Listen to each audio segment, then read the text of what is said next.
Copyright disclaimer. Under Title 17 U.S.C. Section 107, allowance is made for fair use for purposes such as criticism, comment, news reporting, teaching, scholarship, and research. Fair use is permitted by copyright statute that might otherwise be infringing nonprofit, educational, or personal use, tips a balance in favor of fair use. Okay, guys, I am going to read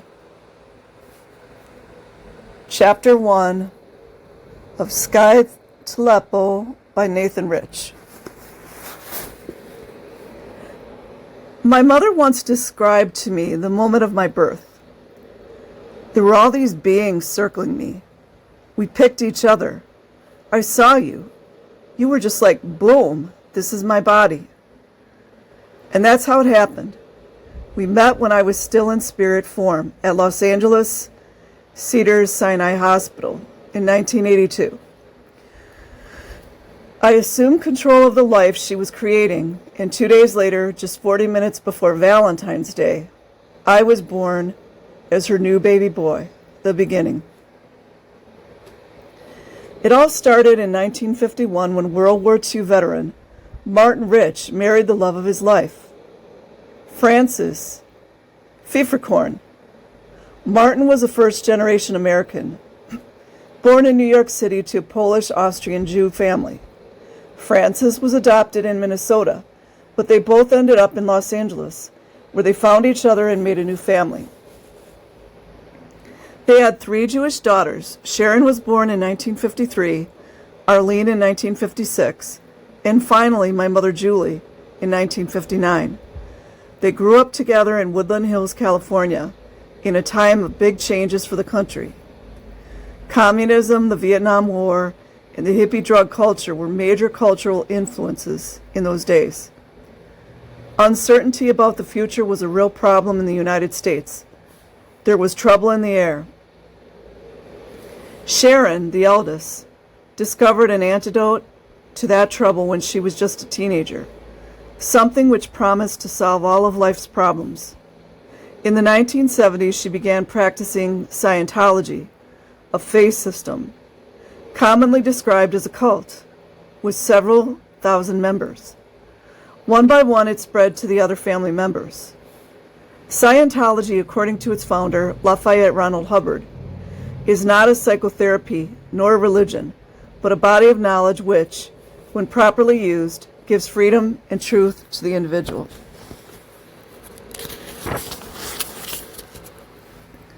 It's a body of texts and practices designed and built by Lafayette, though he preferred to be called L. Ron Hubbard. I prefer to call him Lafayette. The fundamental ideas of Scientology revolve around some questionable truths. We're all thetans, spirits, also called beings.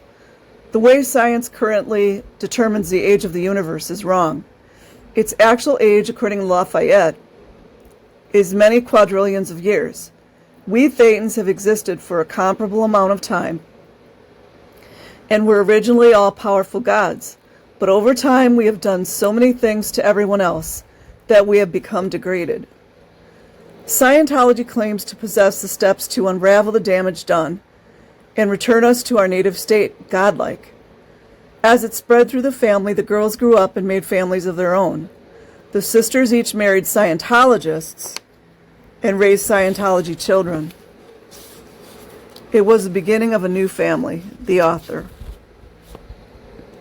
Sharon married Tom McIntyre and together had a daughter, Juliet. Sharon reached Scientology's first major milestone, the state of clear, in 1978, followed by Frances in 1979.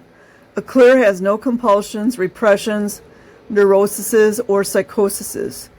Clears are in a state of highest possible rationality. The marriage didn't last long. Despite her best efforts, after the divorce, she took Juliet to Manhattan. New York City has a bigger fan base for her books than LA. Sharon writes books about Jeanette MacDonald and Nelson Eddy, 2 silver screen movie stars from Hollywood's golden age. The Devotee. Arlene married Jacques Kasparian, an immigrant from Lebanon, and they bore my cousin, Aliza Kasparian. Arlene and Jack's marriage also fell apart quickly. After the divorce, Arlene took Aliza and joined Scientology's Sea Organization in Florida. The Sea Organization is an officially affiliated group of devout Scientologists dressed in sailor costumes. They spend their lives working for the corporation that is Scientology, carrying out their mission: get everyone on Earth to that first milestone, clear. Aliza grew up in the Cadet Org, Scientology's Children of the Sea Org program, in a tiny studio apartment in one of Scientology's many staff-only buildings, the Rebel. My mother, Julie, married Brian Alexander Kroom. He changed his last name to his middle name because my mother didn't like Kroom as a family name. And so she was Julie Alexander and he was Brian Alexander. I was born that fateful night named simply Alexander. Alexander, the soul that inhabited Julie's baby boy. I always liked the name Alexander. Something about it sounds Roman and strong. My parents chose a different name for me, though. I was renamed to the more practical Nathan Alexander. The footprints on my hospital certificate look like raisins on ancient parchment to me now. The few pictures remaining of those days give me a tiny sense of what the early 1980s was like for my family. One thing, though, was present in those early photographs: Scientology.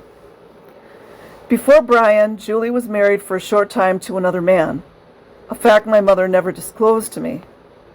Like that short marriage, the union between Julie and Brian was short-lived.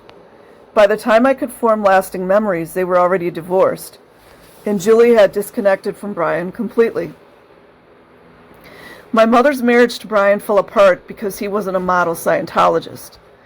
In the words of my mother, he was out ethics, Scientology language for unethical. I asked her for specifics, and she told me he had been caught smoking weed, but didn't provide any others. She never talked about my father. I never got any details about him or his life. Until I was 8 or 9 years old, I got presents in the mail for Christmas and my birthday from my father, Brian's parents. When they stopped coming, I brought it up. Mom, how come I didn't get any presents from Marge last year? Oh, I don't know. Maybe they are late, she replied. That's strange. We never spoke about it again. Other than those presents, my childhood had no hint my father existed. It might as well have been an immaculate conception the way my mother acted. There was no one else but us. There were no pictures or mentions of him. There were no answers about him. I didn't even have his last middle name anymore, because she changed it back to Rich after the divorce. I never knew my father. I was raised as an only child of a single parent. As soon as she could, Julie abandoned breastfeeding and started me on Scientology's barley formula, a mixture of barley, water, milk, and corn syrup. I have no memories of Brian, and just 4 memories of my stepfather, Don.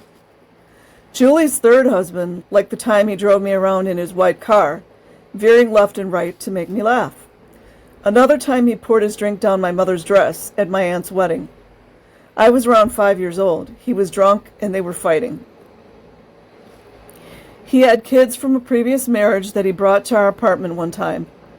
They had shingles or some other kind of skin disease. I felt a strong revulsion towards them for their sickness. I feel bad from time to time about how I saw them. And finally, I remember the night he came to our second-story apartment long after they broke up. My mother woke me up at the daycare center to take me home, and as soon as I got there, I went to sleep. I was lying on my bed, a wooden-framed foam bed, with a pull-out for sleepovers.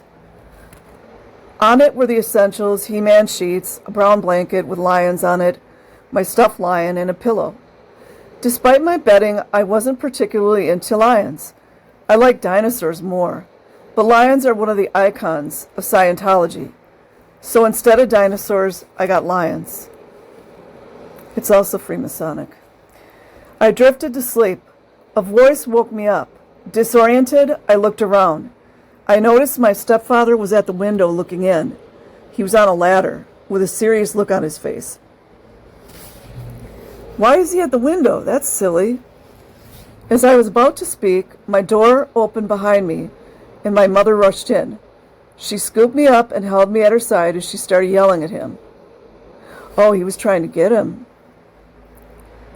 She said something like, if you don't get out of here right now, I'm calling the police. After some back and forth, he retreated down the ladder and left on foot. She put me back in bed. Wow, he was trying to save him. Get some rest, she said. The next day, she told me he had come to take me. See? He was trying to save his son. He stole that ladder from a neighbor's truck and climbed up to take me with him, she told me. The weight of that did not register. I was simply too young. I never saw him again. Oh, that's so sad. My mother had a couple of boyfriends after her divorces. A Mexican man named Jose, who seemed nice but was gone soon, and a man in the Navy named J.D., who she let belt me when I didn't do well in school. I remember the terrible feeling of a stranger whipping me while my mother condoned it. Isn't she a great person, huh? Sitting in the next room. Her romances all faded while I was young, though, and she never had a boyfriend again after I was 9 years old. She worked at a bar where she found men to pass the time with, but by 1987 was working at a printing press run by Scientologists called Fountain Press. It was on Fountain Avenue across the street from LA's largest Scientology building. After Fountain Press, she never worked at a non-Scientologist business again. As far as I know, my mother never had a non-Scientologist friend after I was 9 years old. The patriarch. Martin, my grandfather, viewed Scientology as a self-help program that he didn't need. He had a wonderful marriage, a successful accounting practice, and 3 beautiful daughters who loved him. He was a Jew, not a Scientologist. When I was a toddler, I played at Marty and Francis's home. They lived near a lake with geese, ducks, and other wildlife. I'll never forget my terror when a large goose reared up to attack me. Rather than brave the avian monsters by the lake again, I spent most of my time on the back porch. Time at my grandparents' home instilled in me an appreciation for quality items. Their tables were solid wood with lacquer finish. They didn't just have plates, they had platters. The house had an aroma only found outside the city. They shared tales of trips to China and all around the world. It was a match made in heaven. They had a house, family, and love. She was a housewife of movies, vibrant, elegant, and joyful. He was successful, smart, and funny. They were to me relics from a generation of authentically kind people, a generation of realness. They had fancy things and an interesting Jewish tradition. They had a clean, beautiful lifestyle. My mother and I lived in a rundown apartment building in Hollywood called the Shangri-La, directly across the street from Scientology's Celebrity Center. Another hotel. I lived on microwave food and leftovers, usually out of the pot. I wanted the life my grandparents had. Our lives felt plastic. Everything seemed so real in their lives, while our lives felt overly modern and cheap. Marty was content with his Jewish faith, and that was enough for everyone in the family, for a time. Francis occasionally encouraged him to try Scientology out, but he didn't need a crutch. Life was good. If the girls wanted to go on a self-help kick, that was just fine. These were courses about how to communicate and have better relationships. What could be more harmless than that? The piercing. When I was young, I was a scrappy kid running around with no shoes on, always dirty. I liked the over-the-top fashion of punks and rockers. I even convinced my mother to let me pierce my left ear when I was 7. She had always viewed herself as a rebel. I wanted to be a rebel too. I participated in Scientology community actions related to anti-graffiti, DARE, and other programs. My mother felt we were making big changes in the world, and I felt that way too. That was rebellion to my mother. Rebellion against the system. Rebellion against the psychs, the psychiatrists, Scientology's mortal enemies. We used to set out with Scientology advertisements on our clothes and pre-made picket signs. To join up to 50 other Scientologists, we wore shirts with slogans like anti-psychiatry and human rights, and wandered the streets making a big fuss, hoping to get noticed. Even as a young boy, I noticed the advertising seemed to be the point of these activities. We weren't marching on Hollywood streets to save them, but to appear to be saving them. It was odd to me. Rebellion, I guess. I thought about how Marty never bragged about his time in World War II, or wear advertisements for his accomplishments. He killed a Nazi in close combat, like a hero from the movies. He did his part in saving the world in a time of real peril. What are we Scientologists doing to save the world? That was the thought that first pierced my beliefs. The Friends. I started receiving Scientology services as soon as I was coherent. My earliest clear memory is of being in Scientology. Auditing or processing, is a practical application of Scientology. The courses, books, and other activities exist solely to get people into auditing, or as Scientologists call it, in session. My early Scientology sessions were mostly auditors asking questions about how I felt, things going on in my life, and so on. They asked about my day and if I was being good or bad, and other basic ethics checks.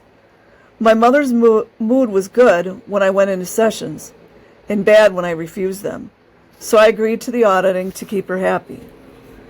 I cycled through many auditors over the years. One woman had exceptionally bad teeth and drove a dirty white convertible, which at some point had gotten a rotten egg under the seat. No matter what she did, the smell wouldn't go away. She drove me to the Hollywood Hills where she lived, with the top down. The wind couldn't quite eliminate the wretched smell. It was nauseating. These auditors came in and out of my life. They all had the same artificial friendliness. It felt awkward having people who didn't know me pretend we were friends. I wasn't comfortable with them. I was only comfortable with my mother. Another auditor had a Kawasaki Ninja motorcycle. He let me ride on the back as a reward for ending sessions well. I felt like these people wanted me to have fun with them, so I would tell my mother they were good auditors. The auditing became increasingly frequent. I was going in monthly, then weekly, sometimes more.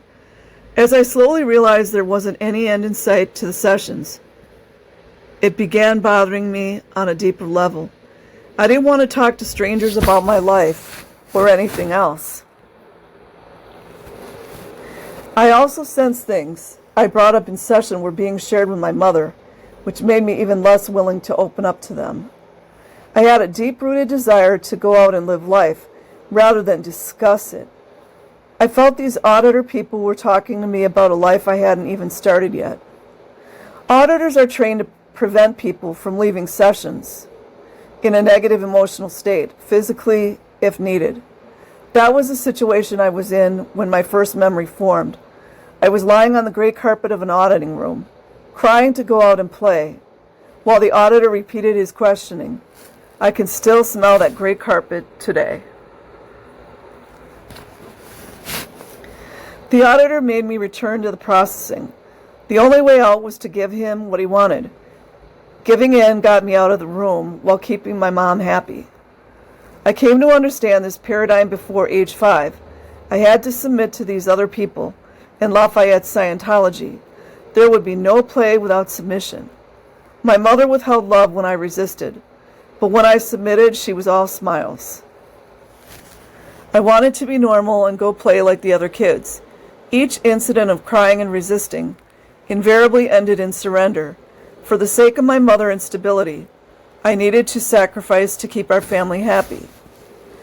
After a motorcycle ride, my auditor told my mom we handled some stuff that day. I didn't like these people lying to her.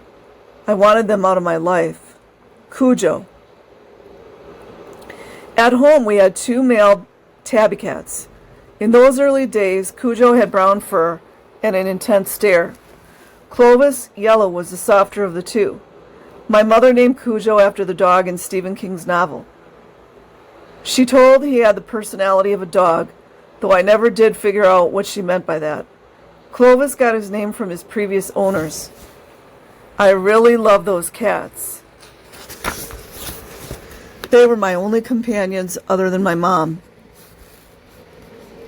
Once when I was 7, I walked into our living room to find Cujo standing in the corner with his head pressed into the wall, motionless.